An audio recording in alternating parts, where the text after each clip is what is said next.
Entonces, bueno, para empezar directamente, ¿qué significa este concepto de movilización total que Junger acuña durante los años 30 tras haber luchado él en primera persona en la guerra de 1914? Bien, él trata de explicar la diferencia de esta guerra, de este modo moderno de proceder las guerras con respecto a cualquier guerra antigua a partir de este concepto de movilización total. Para decirlo en una frase, la movilización total se expresa como la total disolución de toda diferencia entre civiles y combatientes. Esto es lo que constata Junger. La guerra se hace total en el sentido de que ya no cabe hablar de un frente de batalla, o mejor, todo se convierte en un frente de batalla. En su ensayo El trabajador, una obra fundamental para comprender este tipo de transformaciones, él compara el crepitar de las ametralladoras de Langemarck con el tableteo de los telares de Manchester. Entonces él empieza a observar un aire de familia que hay en este mundo regido por la técnica y que empieza a permear todo lo real. La pregunta es, ¿cómo puede ser que de repente toda la realidad se conciba como una especie de recurso disponible para ser movilizado y lanzado al conflicto bélico? Aquí es donde entra en juego el concepto de disponibilidad. ¿Qué es lo que hace que algo sea disponible para esta movilización? Tres claves para entenderlo. En primer lugar, Junger entiende que se ha realizado una desecación del valor intrínseco de las cosas en aras de un aumento de su funcionalidad. El valor se transforma en función. En segundo lugar, la vida deja de aparecer como algo valioso por sí mismo y se entiende como energía potencial. Este es el término que utiliza Junger. Energía potencial de la que extraer rendimientos. Y por último, dice Junger que en el mundo totalmente movilizado no cabe sino una disolución de todo vínculo, vínculo Junger se refiere a la familia, a la tradición, todo vínculo que mantiene unida a la persona en una unión intersubjetiva para conseguir una especie de atomización homogeneizante que mantiene aislados estos átomos y a la vez conectados a una red unívoca, que es esta red de la movilización total. En el fondo de este concepto, lo que propone Junger es un análisis crítico del concepto de progreso y se sitúa al lado de filósofos como Karl Lewis o incluso Eric Voegelin, entendiendo el progreso como una secularización de la esperanza. Frente a un fin cierto y definido, pero trascendente que propone la esperanza, el progreso nos lanza esta carrera inmanente en la historia y, sin embargo, nos propone un fin indeterminado. Toda la realidad es movida, toda la realidad parece librarse de un aspecto actual, se convierte en potencia y en potencia activa que moviliza, pero sin embargo es una potencia activa infinita, por lo cual aquí tenemos un problema. No puede haber una potencia activa que a su vez no tiene un fin. La pregunta que cabe hacerse entonces es, cuando se pierde esta dualidad entre lo moviente y lo movido, sino que simplemente parece que hay movimiento total, bueno, ¿esto cómo es posible, no? Junger, para responder a esta pregunta, escribe un ensayo, El trabajador, ya lo he citado, en el cual él desarrolla una metafísica, lo llama la metafísica de la figura del trabajador, la Gestalt des Arbeiters, que es una metafísica de corte neoplatónico, una especie de neoplatonismo de lo técnico, en el cual el trabajador, como centro metafísico, sería el uno del que todo emana. Así entendida la realidad, el ser, solamente aparece en este mundo movilizado como trabajo, solamente tiene acceso al ser aquello que puede ser incluido como trabajo, como emanación de este trabajador. ¿Qué problema nos plantea esto desde una preocupación antropológica? Pues que ya no cabe hablar de persona, dice Junger, ni de individuo, sino que solamente podemos hablar de tipo. El ser humano comienza a representar un modo de ser, un modo de existir típico, que porta la marca del trabajo y nada más, porque esto es lo que demanda su inclusión en este mecanismo movilizador. Es en este punto donde se puede analizar el concepto de técnica como construcción orgánica. Este concepto me interesa por varios aspectos y para entenderlo pongo un ejemplo. En los años 30 la Armada japonesa patenta la invención de un torpedo pilotado por un ser humano que evidentemente muere en la explosión. ¿Por qué este ejemplo es importante? Junger dice que una invención así solamente puede surgir cuando hay un ser humano dispuesto a introducirse en este torpedo. Es decir, cuando el ser humano ya no es persona, es función, es tipo, es un componente más del mundo técnico. No alguien que dispone de lo técnico como un instrumento, sino alguien de lo cual esta movilización total dispone, ahora sí, el tipo como un instrumento más. Bueno, en el texto completo lo contrapongo a otro concepto de técnica que propone un filósofo hegeliano a finales del XIX, Ernst Kapp, que es la proyección orgánica, que entiende que todo lo técnico parte de una proyección de la esencia humana que se objetiviza en cierto ingenio de la técnica y que después permite reinterpretar al ser humano. Bien, creo que este concepto no responde a la época en la que vivimos y, sin embargo, la construcción orgánica sí, por tres motivos. Primero, porque describe muy bien el momento en el que el tecnos, en el que lo técnico desarrolla un logos propio, una especie de modo propio de ser, y casi se inviste de una especie de vis activa que hace muy difícil diferenciar en muchos casos la frontera entre técnica y naturaleza. A esto es a lo que se refiere Junger con la construcción orgánica. Parece que hay una amalgama donde ya no podemos distinguir al ser humano del torpedo. Son un mecanismo unitario. Esto, en primer lugar, permite pensar el tiempo de las tecnologías. En segundo lugar, nos enseña que no hay un ámbito de proyección anterior al armazón técnico. El ser humano está ya situado en él y no puede sino tomar parte. Parece que no hay alternativa, ya veremos que sí, pero pareciera que no la hay. Y, en tercer lugar, que la técnica no es neutra, que hay que abandonar de una vez por todas una interpretación instrumental de la técnica que puede servir para la técnica del aparato, sirve muy mal para la técnica de la máquina y sirve terriblemente mal para la técnica de la antropotecnia, para la técnica en la que el ser humano se ve ya envuelto, por lo cual esta idea de que la técnica no es neutra. ¿Qué efecto tiene esto sobre el dolor? He dicho que iba a hablar de ello y voy a ello. ¿Qué efecto tiene esto sobre la relación con el dolor? Junger en 1934 escribe un ensayo titulado Sobre el dolor y ahí analiza dos grandes modos de sentimentalidad, dos grandes modos de sentir el dolor. Él habla de una sentimentalidad moderna que él, con un tono nietzscheano muy fuerte, asocia al mundo burgués, al mundo del último hombre, que vincula todo su valor, toda su esencia a su cuerpo. En esta sentimentalidad yo soy solamente mi cuerpo, con lo cual todo dolor es un ataque a mi esencia más íntima. Y ha de ser, no se resiste el dolor, sino que se huye de él. Esto es lo que entiende Junger. Uno se lanza a una existencia narcotizada. Y él pone como ejemplo que hijo de esta época es el invento de la anestesia, como una forma de amortiguar la injerencia del dolor sobre el cuerpo. Este ejemplo es interesante porque nos permite entender el segundo modo de sentimentalidad propio del mundo del trabajo, de la movilización total.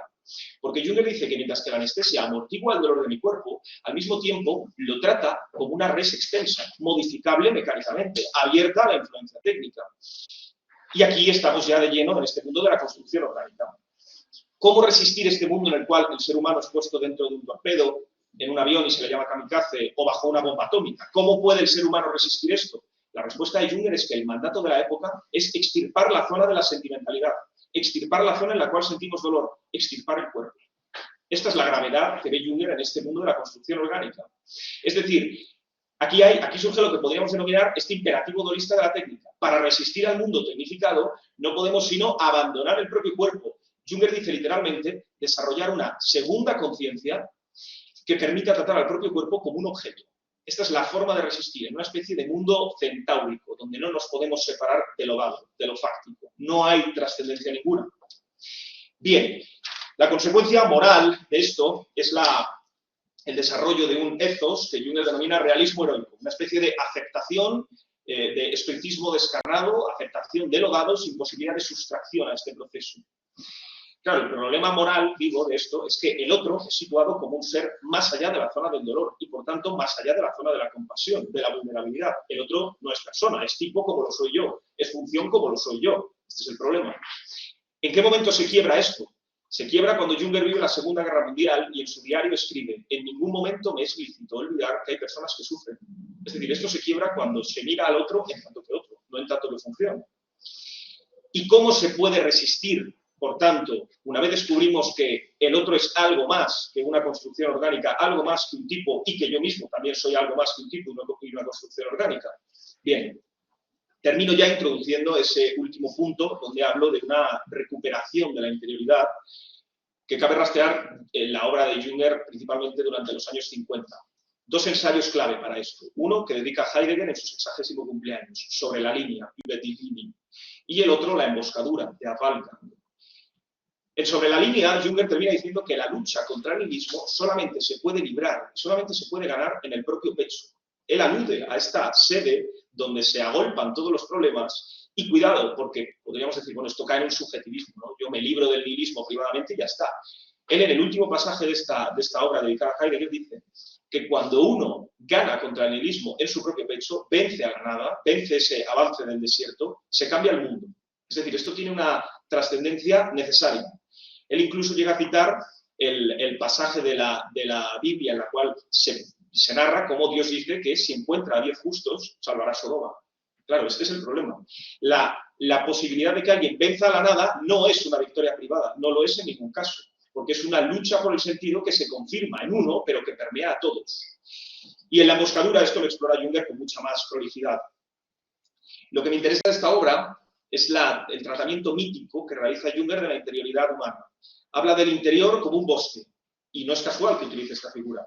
Él dice que el bosque es el espacio donde está lo no ordenado, donde está lo que es a la vez familiar y extraño, lo que parece inaccesible, pero al mismo tiempo, bueno, pues de algún modo habitable, y lo luminoso, ¿por qué no decirlo así? Es decir, el bosque como un lugar de misterio. Y que esto es lo que mejor representa cómo es la interioridad humana.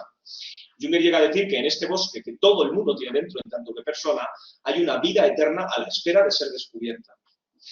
Tres tesis fundamentales que extraigo de la imagen del bosque sobre la persona. En primer lugar, que el ser humano, en tanto que persona, es un misterio irreductible a esta razón técnica. No cabe función, no cabe introducirle en construcciones orgánicas sin destruir algo que realmente debería reconocerse en su indestructibilidad, en aquello que no se puede agotar en la pura función. En segundo lugar, que confrontar el ser propio en este bosque, que Junger plantea en muchos casos como un enfrentamiento con uno mismo, con la idea que se ha hecho uno de uno mismo, no solamente una emboscadura, una Waldgang, sino también una Todesgang, una especie de marcha hacia la muerte, hacia entender que he de morir, que no puedo convertirme en esta construcción orgánica que representa la totalidad del trabajador y que, por tanto, me mantiene vivo desde esta abstracción de mí mismo en el armazón de la técnica. Esto no puede ser. Confrontar el ser propio es asumir la finitud, por tanto, esta Todesgang. Y esto me interesa por dos motivos. En primer lugar, porque asumir la finitud con respecto al yo, privadamente, supone un antídoto contra la hibris del seréis como dioses, que nos propone en muchos casos la técnica. Y referida al otro, nos permite ver al otro como vulnerable y, por tanto, accesible a la compasión y, en último término, a la caridad. Y, por último, la tercera tesis que extraigo de la imagen del bosque es la idea de que, desde este refugio interior, agustinianamente, Ernst Junger realiza una búsqueda de los, digamos, por utilizar esta imagen que también utiliza María Zambrano, de los claros de bosque donde cabe esperar una trascendencia de lo dado. Es decir, donde no se agota el ser humano en lo inmediato, sino que en el bosque, al estar situado adverbialmente, la emboscadura comienza con hic et nunc, es decir, el ser humano está aquí y ahora. El ser humano es una criatura adverbial, pero no solamente adverbial, también está en otra parte. Y esto es lo que nos enseña Junger con la imagen del bosque. Y estas son tres tesis que extraigo. Entonces ya, bueno, concluyo resumiendo la totalidad del texto y la presentación que he hecho aquí, resumiéndolo, diciendo, porque es importante, creo, este trabajo de investigación sobre Junger. En primer lugar, porque propone la pertinencia de un análisis crítico de la movilización total, de la idea de progreso, a partir de sus bases metafísicas. Esto es algo que él sugiere, pero que yo creo que se ha de profundizar en ello. La idea de que la realidad puede ser reducida a su aspecto potencial, realizado inmanentemente en la historia, sin ningún fin. Esto en primer lugar. En segundo lugar, cómo el concepto de construcción orgánica es un germen de la realización de una filosofía de la tecnología a la altura de nuestro tiempo, que deje ya de concebir la técnica como un instrumento neutral, a la espera de ser utilizada. La tecnología hace tiempo que no nos espera, sino que estamos nosotros casi a la espera de que nos sorprenda de alguna manera. Y, en tercer lugar, cómo esta imagen del bosque permite quizá desarrollar una filosofía de la persona y una investigación, un esclarecimiento, por decirlo con los términos de Jaspers, un esclarecimiento de la existencia en aquellos lugares en los cuales se hace patente que la persona es misterio, que la persona, estando aquí, está a la vez en otra parte, proyectada trascendentalmente hacia el otro, en una trascendencia horizontal, pero también hacia aquello que no se agota en el tiempo, que no se agota en el aquí y el ahora. Reconociendo así que toda promesa de realización de lo humano, por lo puramente humano o técnico, no es sino un camino a disolver el valor en la función. Y dicho esto, quedo a su disposición para cualquier pregunta, comentario, y perdón si he ido demasiado rápido. Lo que tengo aquí a presentar es una aproximación del título de, según Julián Marías, acerca de la novela de Unamuno. Bueno, como todos ustedes sabrán, Julián Marías toma de su maestro Ortega la filosofía de la razón vital y la lleva. Una de las misiones de Julián Marías era unir, ser puente entre la generación del 98, Ortega, y lo que venía después. Entonces, bueno, él hizo un análisis de la novela de Unamuno como método de conocimiento para pensar de otro modo la vida humana. El propio Unamuno se encontró con un problema en su tiempo, como otros filósofos, y era que no encontraba un género literario con el que poder acometer ese interés que tenía de comprender la vida humana desde el nacimiento, la muerte y, bueno, y la vida perdurable.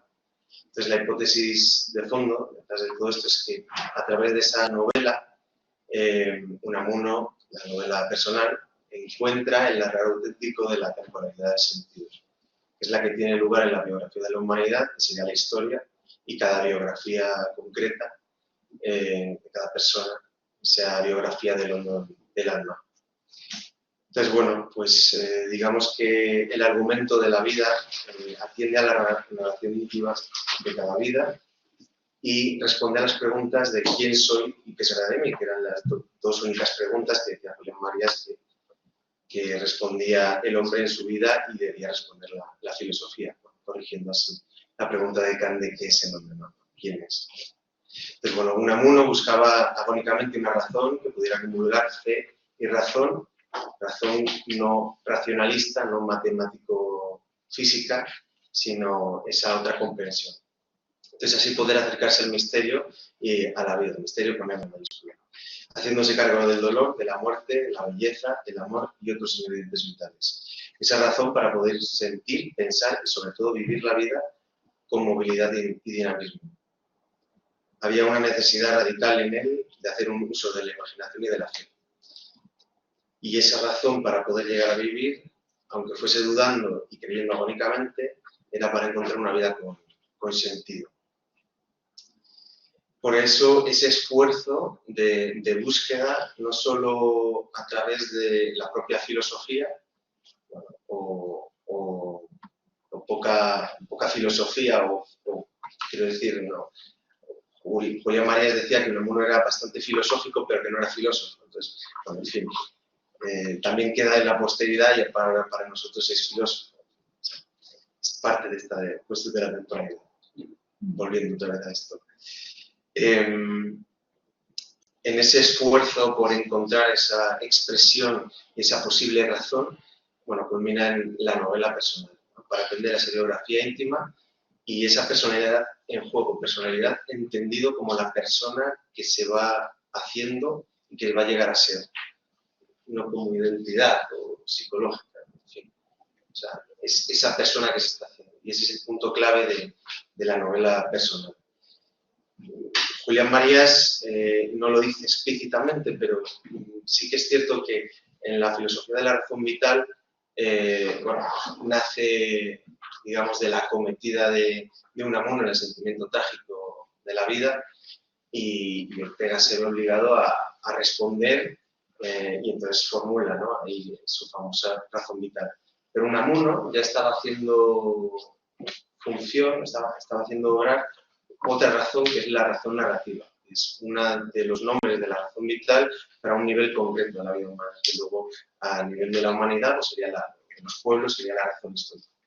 Entonces, en esa nueva forma de decir, en ese género que es la novela, Marías indica que, abro comillas, la novela funciona como método de conocimiento, es decir, como esclarecimiento o iluminación de lo que es la vida humana. O sea, cierro comillas, la importancia aquí es la vida humana. La vida humana no es cualquier cosa, es una nueva realidad que se está estudiando, que no es cosa, ¿no? Y que es, o sea, estudiando en ese tiempo, que se descubre, y que es una ocupación que tiene que hacer la filosofía, que mediante la razón físico-matemática, o sea, la que estaba vigente en esa época, era imposible llegar a hacer. Un poco en relación con esta cuestión de Jung, que criticaba, ¿no? esa vida congelada, totalitaria. El género al que llega Unamuno es la novela personal. Esta novela surge siempre de una idea de la vida humana, o sea, hay algo que subyace, que es un supuesto de qué es la vida y qué es el hombre. Y es un repertorio de ideas y creencias vigentes en la época en la que se escribe. Por eso la novela puede ser un método de conocimiento histórico, porque siempre hay una idea de la que se parte. Ahora, lo difícil es hacerla brotar y hacerlo patente. También es un instrumento de conocimiento de carácter prefilosófico, incluso Marías señala, digamos, previo a la metafísica, habría que explicarlo. siempre y cuando la novela no sea una reducción a una cuestión de conflictos, hechos, datos, cronologías y, bueno, no digamos las pretensiones ideológicas. Entonces, el recorrido por el que pasa la novela, muy brevemente y muy esquemático que ofrece William Marías, es que la novela primero comienza como una trama centrada en un problema o conflicto, es decir, hay una estabilidad, sucede algo, el protagonista tiene que resolverlo, se resuelve y entonces ya vuelve otra vez a la vida de antes. Hay un sentido de la vida, no se cuestiona. La innovación viene cuando se incluye en la novela la pregunta por el sentido de la vida, es decir, ¿hay sentido? Y si lo hay, que haga que merezca la pena ser vivida esta vida. Entonces no es una pregunta teórica, sino novelesca. O sea, el propio tema de la novela es esa cuestión. Y es lo que sostiene la trama. El siguiente paso es la novela ya como método mismo de conocimiento, para poder aprender la vida en su fluir. Es una especie de refugio de esa razón racionalista, que es lo que hacen los irracionalistas, muy razonablemente, pero que ya es anacrónico. Entonces, la cuestión es que la novela permite algo que esa razón no permite, y es la imaginación, bueno, y también la cuestión de la fe. Entonces, María resalta, abro comillas, Unamuno sabía muy bien que la imaginación es la facultad más sustancial, la que nos permite penetrar la sustancia de las cosas y de nuestros prójimos. Sin imaginar a un hombre, no podemos penetrar en él. Sin imaginar a un autor haciendo de él personaje, es decir, persona, no podemos entenderlo, aunque acumulemos toneladas de papeles y millares de notas al pie de página. Cuando el personaje es real, una persona existente o histórica, su realidad experimentada o las huellas de su vida, actos, palabras, escritos, permiten contrastar, rectificar, justificar esa interpretación imaginativa, esa construcción o recreación que es el núcleo de todo conocimiento. Cierro comillas. La innovación, por lo tanto, y la siguiente innovación, disculpen, es que el filósofo escribe la novela. Eso lo hicieron los existencialistas franceses, Unamuno lo hizo 30 años antes, y no lo hicieron tan bien como él, por una cuestión, y es que él es el inventor del género. William Marías dice, él hizo las mejores y las peores novelas en este género. Es la novela personal, el ensayo e investigación de la vida humana, respetando lo inesperado y el acontecimiento que se da. O sea, es decir, aprende la temporalidad auténtica y la vitalidad de la vida humana, la vida de la persona, y la tiene como objeto para poder ser estudiada. Esa es ya en sí misma una interpretación de la realidad y es teoría de la vida humana.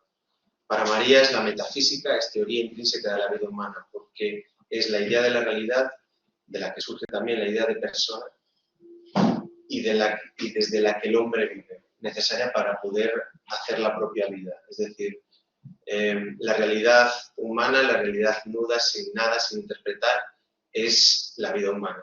Ahora, para poder vivirla, ha de ser interpretada, reconfigurada poco a poco. Entonces, no es una paradoja, sino que es imposible no interpretar para poder vivir, ¿no? Entonces, eso es lo que hace la novela. La novela ofrece en sí misma una interpretación de una serie de conocimientos que de otra manera no se podría tener, no es conceptual y es de otro, y lo lleva a cierta superficie.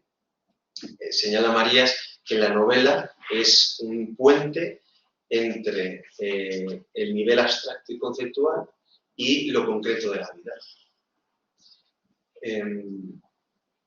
Bueno, aquí. Este método, como decía, que permite respetar el acontecer y la temporalidad, señala Marías que Unamuno toca la auténtica realidad nuda del hombre. Llega al drama humano. Ese drama humano, esa es la verdad de la vida humana, es el drama, es que está por hacer, porque no está hecha. Y que somos náufragos ante una incertidumbre de la vida, porque no sabemos quiénes somos. La vida es quién soy, qué va a ser de mí. En ese comprenderse se hace a través de una estructura novelesca. Y para comprender al otro hacemos lo mismo. Cuando uno conoce a alguien, digamos que se hace una idea de esa persona, a través de una narración que se cuenta a sí mismo de lo que se encuentra y lo que le cuenta el otro. Y entonces debe ir, digamos, forzando un poco esa idea que se ha hecho, desprenderse de ella e ir rehaciéndola. Pero la estructura es la de la novela. Y es por una cuestión, esa narración que se hace es porque la vida es biográfica. No biografía, sino biográfica. Eso implica que es susceptible de ser narrada, precisamente porque es una realidad que acontece y que tiene una sustancia, una de las sustancias es la temporalidad. En la configuración de la vida se permite ese acontecer, que es acontecer y conservación. O sea, no hay duración y un aprender. Bueno.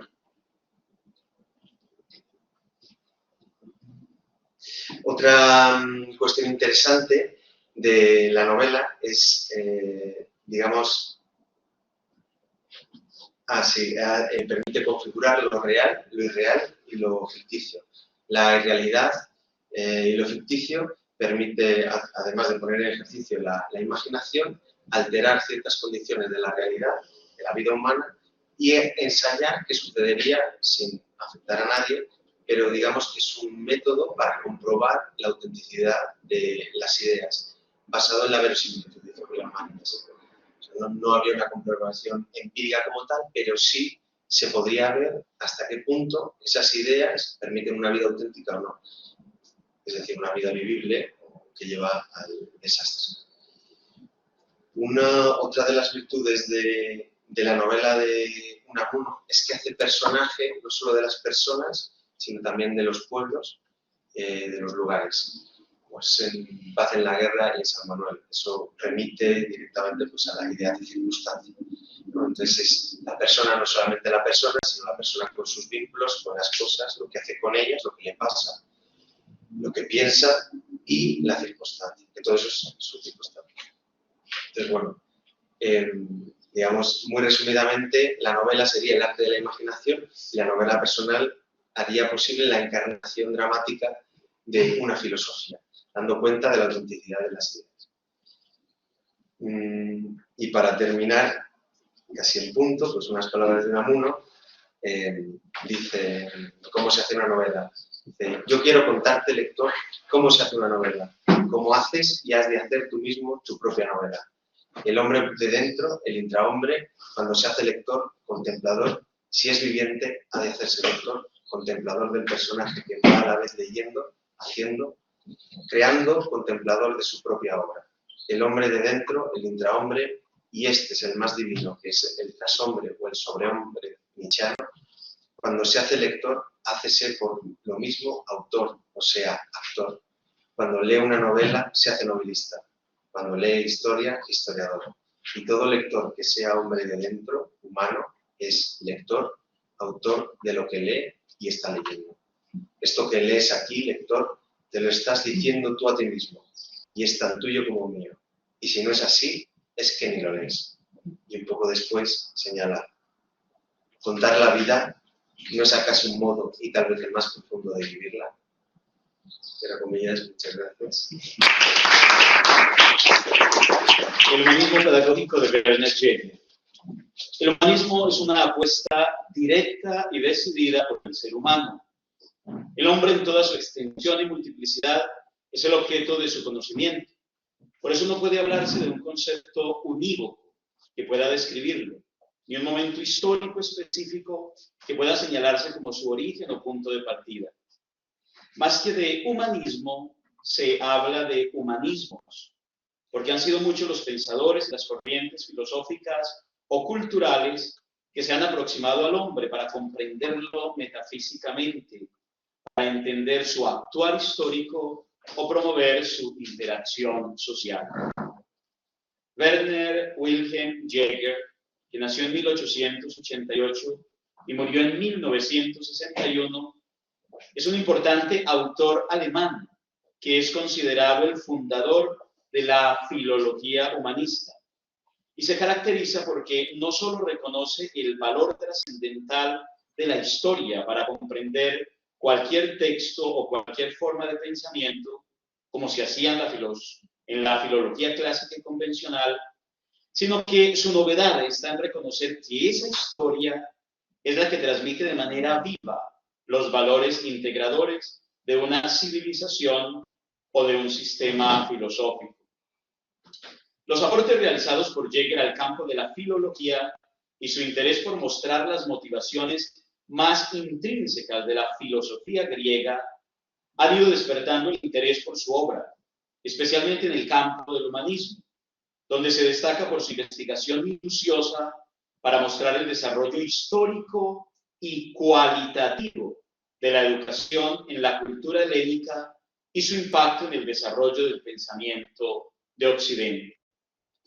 Jäger es el autor de Paideia, los ideales de la cultura griega, donde en más de 1000 páginas, 4 libros y 37 capítulos, hace un minucioso recorrido por la Grecia antigua, partiendo desde Homero como educador y llegando a Demóstenes como político, para analizar los hechos y personajes que hicieron de la cultura griega un acontecimiento tal que superó las fronteras geográficas e históricas para influir de una manera determinante en el rumbo de la humanidad.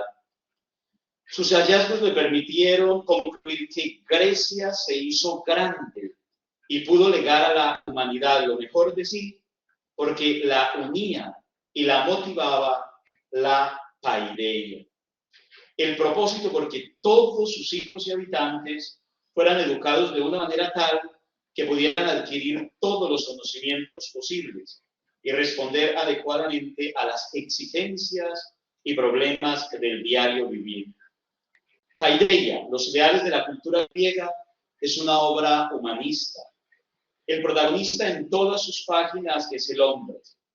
No es difícil percibir en los hechos históricos que aquí se presentan el gozo del autor al mostrar la manera progresiva como el ser humano se dio cuenta que la prioridad de su conocimiento estaba en encontrar las formas y desarrollar los mecanismos para hacer mejor el ambiente en el que vivía y comprender las decisiones que tomaba, o sea, conocer y mejorarse. Jäger no realizó una historia de la educación. Él se metió en la historia de Grecia y analizó quiénes la construyeron y la manera como lo hicieron, los recursos que utilizaron y los hechos que privilegiaron. Y así encontró y destacó los elementos pedagógicos recurrentes y las maneras de enseñar conceptos o actitudes propias de esos tiempos y de esas comunidades. Y con esa información pudo establecer la teoría de que es la educación la que consolida y perpetúa la grandeza de aquel pueblo. Una lectura seguramente rápida y apresurada a su obra Paideia permite sintetizar lo que es su humanismo pedagógico en los siguientes elementos.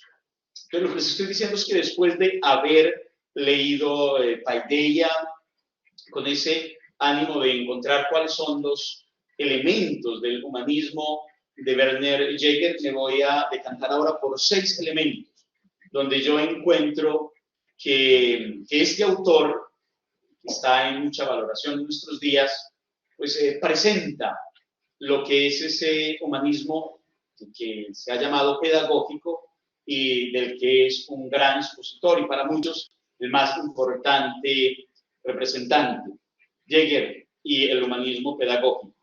Entonces, estos son los 6 elementos.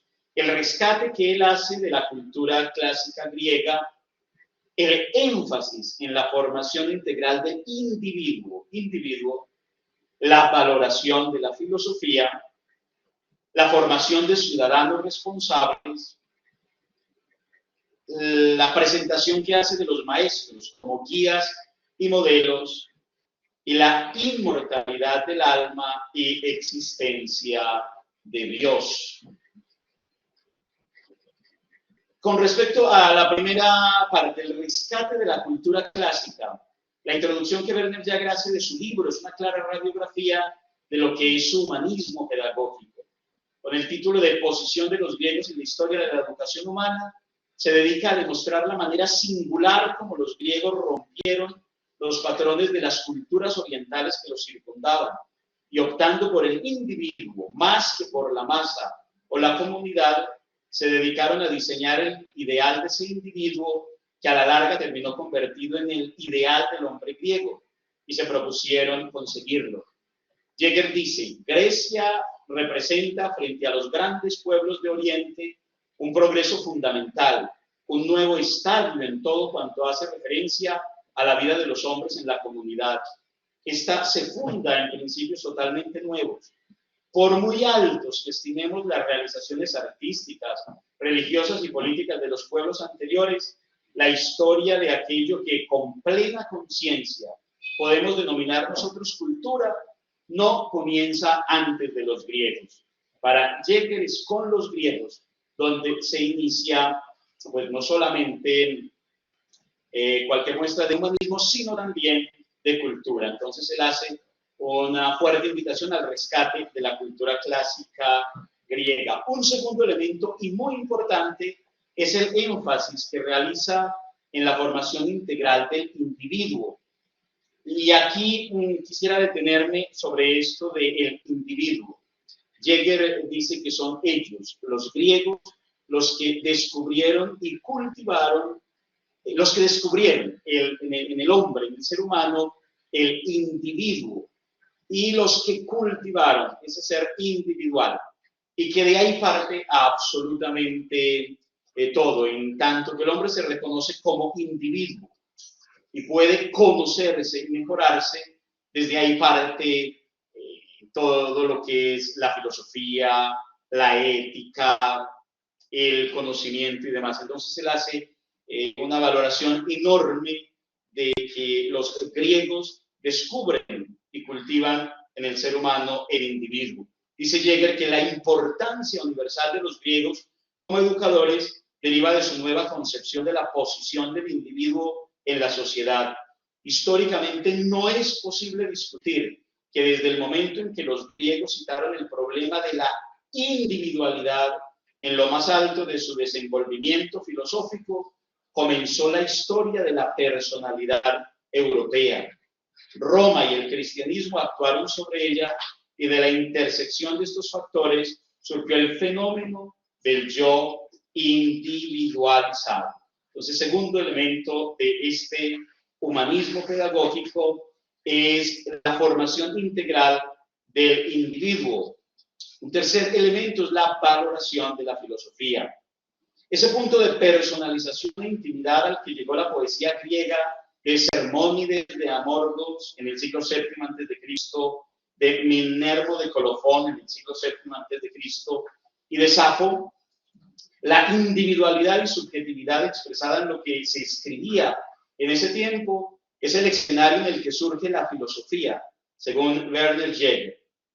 Dice Jäger, fundan los poetas el derecho del individuo al goce de la vida en principios universales. Hasta acá Jäger. La filosofía sustituyó la fantasía poética y las imágenes del mundo por una explicación natural de este, y se alejó rápidamente del politeísmo y sobre todo de los antropomorfismos que pretendían explicar todos los gozos y tragedias del universo griego, desde las virtudes y flaquezas de los dioses. El surgimiento de la filosofía trajo consigo una nueva concepción del mundo. Su punto de partida fue la physis, la búsqueda del origen de las cosas que obligó al pensamiento a traspasar los límites de la experiencia sensorial. Las investigaciones realizadas a través de la ciencia racional de la naturaleza, que estaba en expansión, prontamente permitieron ver la necesidad de ir más allá, ampliar las fronteras de la especulación a los problemas últimos, superar lo mostrado por la física y buscar el conocimiento de la metafísica. La búsqueda de la verdad y una verdad que fuera universal se convirtió en sinónimo de identidad de los filósofos. Alguien que mintiera o que afirmara cosas que fácilmente pudieran contradecirse no podía ser llamado filósofo. De ahí se desprendió algo que se convirtió en regla de vida para estos pensadores, la coherencia. La filosofía que estaba al servicio de la verdad y en la búsqueda de la misma se dedicó a promoverla, y esta es una de las características esenciales de la educación. No se pueden enseñar mentiras, se educa para la verdad, para la consecución de la coherencia en el pensamiento y en la vida. Entonces, esa valoración de la filosofía y de la filosofía griega que parte del conocimiento del individuo, del descubrimiento del individuo y de ese conocimiento del individuo, es otro elemento muy importante en el humanismo pedagógico. Después de la valoración de la filosofía, tenemos la formación de ciudadanos responsables. Jäger, que se mete dentro de la historia Jäger, que se mete dentro de la historia de Grecia y que analiza a los poetas griegos, se mete también en el conocimiento y en el análisis de los filósofos, y de manera muy especial llega hasta Platón, con todo lo que implica Platón en la transmisión del conocimiento y del pensamiento socrático, y se centra en el cuidado del alma, que es la paideia, y el cuidado de la polis. Y entonces dice Jäger que en ese esfuerzo que está transmitiendo Jäger por que se cultive no solamente el alma, que es la paideia, sino que se cultive la polis, que hay un elemento profundamente importante, y es que ese humanismo de Jäger, que se basa en el conocimiento de la historia de Grecia, está en la formación de ciudadanos, y unos ciudadanos muy responsables, para que esos ciudadanos responsables puedan llevar a la realización del Estado ideal, que con mucho detenimiento presenta Platón. Y como veo que ya se me está acabando el tiempo, quiero pues confesarles que toda esta presentación o todo este trabajo del humanismo pedagógico tiene el siguiente objetivo, y es que el humanismo necesariamente hasta antes de Werner Jäger era visto como ateo. El humanismo, y desde el punto de vista cultural, que se presenta como un producto del Renacimiento y que surge como una respuesta a toda la filosofía de la Edad Media, muy concentrada en el tema de Dios, y una filosofía pues muy teísta. Entonces se muestra el humanismo necesariamente ateo, como una respuesta a todo ese esfuerzo que tiene la Edad Media. Entonces aparece el humanismo concentrado en el hombre, y en ese esfuerzo de mostrar la fuerza del hombre, pues ya se quiere quitar a Dios, y entonces aparece necesariamente como que todo humanismo tiene que ser ateo. Y les decía que Werner Jäger nació en 1888 y murió en 1961, y le tocó vivir toda la fuerza de ese humanismo ateo que había pues, proclamado y enseñado Feuerbach, y que también ya estaba en mucha difusión la muerte de Dios por parte de Nietzsche. Entonces, Werner Jäger se concentra en mostrar como en la inmortalidad del alma, que proclama Sócrates y que expone Platón. En esa inmortalidad del alma hay todo un espacio para el humanismo teísta, para un humanismo trascendente, para un humanismo que acepte la figura de Dios. No habría alcanzado tanta significación en la cultura helénica el concepto de paideia si no prometiera algo, si no existiera una recompensa, un bien al que se pudiera aspirar a partir de ella. La paideia se desarrolló para formar acertadamente a los hombres y responder exitosamente a los compromisos de estos con la guerra, la administración y el gobierno. Con Platón, la paideia dejó de responder a los intereses de la polis y se enmarcó dentro de la existencia de cada hombre, entendiendo que si se educa convenientemente al ciudadano, se conseguirá una sociedad bien regentada. El estado ideal pretendido por el maestro de Aristóteles no puede darse sin una auténtica paideia en los filósofos, lo que haría más que justificable la existencia de la misma. Pero Platón va más allá.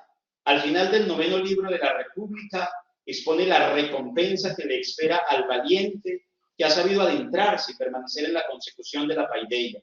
El premio para ese hombre justo es la verdadera felicidad. Si las motivaciones sociales y nacionalistas para trabajar en la consecución de la paideia no eran suficientemente estimulantes, Platón, que sitúa en el alma de cada persona el escenario real de la auténtica educación, también llevó hasta la individualidad de cada ser humano la recompensa que ésta trae, la eudaimonía, o sea, la felicidad, y una que no se acaba. Platón no se limitó a mostrar la felicidad como una consecuencia de la paideia. En su sustentación de la idea del bien como la realidad última y sublime que transfigura el alma, establece que ésta es inmortal. La inmortalidad del alma era la respuesta que la doctrina platónica daba a la necesidad de absoluto, expresada desde antiguo en muchos pensadores griegos, pero sobre todo se convertía en la manera perfecta de cerrar el tema de la idea del bien, donde el alma alcanza su realización. Esto se hace posible porque el alma es inmortal. Si no lo fuera, la idea del bien como plenitud quedaba reducida a una fantasía. Con este postulado definitivo en la filosofía de Platón, la felicidad como premio a una vida de paideia era una recompensa a la que valía la pena aspirar. Ya no se trataba de una felicidad momentánea, sino infinita. La paideia platónica abre a los hombres las puertas de la eternidad. Las siguientes palabras de Jäger se convierten en un compendio muy acertado del nivel alcanzado por la paideia en la filosofía platónica y en la historia del pensamiento de la humanidad, al combinar la inmortalidad del alma y la educación. El marco dentro del cual debemos enfocar la existencia del alma no es el tiempo, sino la eternidad. Se trata de su permanente en este mundo y en el otro. Si la vida terrenal del justo es un único e incesante proceso de educación para el verdadero estado que vive como las ideas en el cielo, toda educación es a su vez una preparación para un estado superior del alma, en la que ya no existe bajo la forma compleja de una bestia multicéfala, del león o del hombre, sino en su forma pura. Entonces, ya para terminar, quiero concretar pues diciendo que el humanismo pedagógico de Werner Jäger, que está en expansión y que está siendo bastante estudiado, y que ya no se ve la paideia, los ideales de la cultura griega, simplemente como una historia de la educación que escribió Jäger, sino como toda una propuesta de humanismo pedagógico que tiene pues muchos elementos, pero yo quisiera como resaltar, con esto termino, que hasta antes de Jäger los humanismos eran vistos como necesariamente ateos, pero con Jäger el humanismo se abre a la posibilidad de la divinidad, a la trascendentalidad, a la posibilidad de Dios. Y termino mi intervención con una frase de Werner Jäger que me gusta muchísimo. Dice Werner Jäger: la plena humanidad solo puede darse allí donde el hombre aspira a asemejarse a lo divino, es decir, a la medida eterna. Muchísimas gracias.